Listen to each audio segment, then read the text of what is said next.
மத்திய கிழக்கு பகுதியில் உள்ள அமெரிக்க ராணுவ முகாம்களை தேவைப்படும் போது ஈரானால் தாக்க முடியும். இந்த தாக்குதல் எதிர்காலத்திலும் தொடரலாம் என முதல் முறையாக வீடியோவில் தோன்றி அலி கமேனி எச்சரிக்கை விடுத்திருக்கிறார். அடுத்தடுத்து அவர் பேசிய வார்த்தைகள் அமெரிக்காவை அதிர வைத்துள்ளது.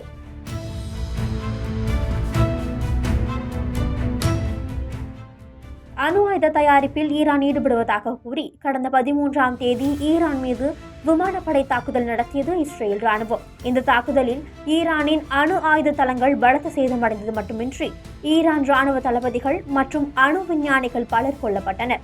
இஸ்ரேலுக்கு ஆதரவாக அமெரிக்கா களமிறங்கி ஈரானின் அணு ஆயுத தளங்களின் மீது சக்தி வாய்ந்த குண்டுகளை வீசி தாக்குதல் நடத்தியது. இதற்கிடையில் ஈரானின் மதகுரு அயதுல்லா அலி கமேனி தலைமறைவாக இருப்பதாக தகவல் வெளியானது. ஈரானின் மதகுரு அலி கமேனி எங்கிருக்கிறார் என எங்களுக்கு தெரியும். அவர் உடனடியாக சரணடைய வேண்டும் என அமெரிக்கா எச்சரிக்கை விடுத்திருந்தது. இதனை அடுத்து ஈரான் இஸ்ரேல் இடையேயான போர் தீவிரமடைந்து வரும் நிலையில் இருதரப்பிலும் அமெரிக்கா பேச்சுவார்த்தை நடத்தி போர் நிறுத்தத்தை அறிவித்தது. ஆனால் ஈரானின் மதகுரு அலி கமேனி எங்க இருக்கிறார் என்பது யாருக்கும் தெரியாமல் இருந்து வந்தது. ஈரான் இஸ்ரேல் இடையேயான போர் தீவிரமடைந்து வரும் நிலையில் இருதரப்பிலும் அமெரிக்கா பேச்சுவார்த்தை நடத்தி போர் நிறுத்தத்தை அறிவித்தது. ஆனால் ஈரானின் மதகுரு அலி கமேனி எங்க இருக்கிறார் என்பது யாருக்கும் தெரியாமல் இருந்து வந்தது. இந்த நிலையில் முதல் முறையாக அலி கமேனி திடீரென வீடியோவில் தோன்றி நாட்டு மக்களிடையே உரையாற்றினார். இவரது பேச்சு ஈரான் ஊடகத்தில் ஒளிபரப்பானது.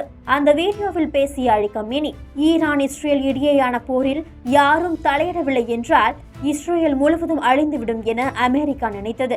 அதனால்தான் இந்த விவகாரத்தில் அமெரிக்கா தலையிட்டது. இந்த போரில் அமெரிக்கா சாதித்தது ஒன்றும் இல்லை. வெற்றி பெற்றது ஈரானின் இஸ்லாமிக் குடியரசு தான். அமெரிக்கா கன்னத்தில் நாம் அறை கொடுத்தோம். கத்தாரில் உள்ள அமெரிக்க ராணுவ தளங்களின் மீது ஈரான் ஏவுகணை தாக்குதல் நடத்தியது. இந்த தாக்குதல் எதிர்காலத்திலும் தொடரலாம். மத்திய கிழக்கு பகுதியில் உள்ள அமெரிக்க ராணுவ முகாம்களை தேவைப்படும் போது ஈரானால் தாக்க முடியும்.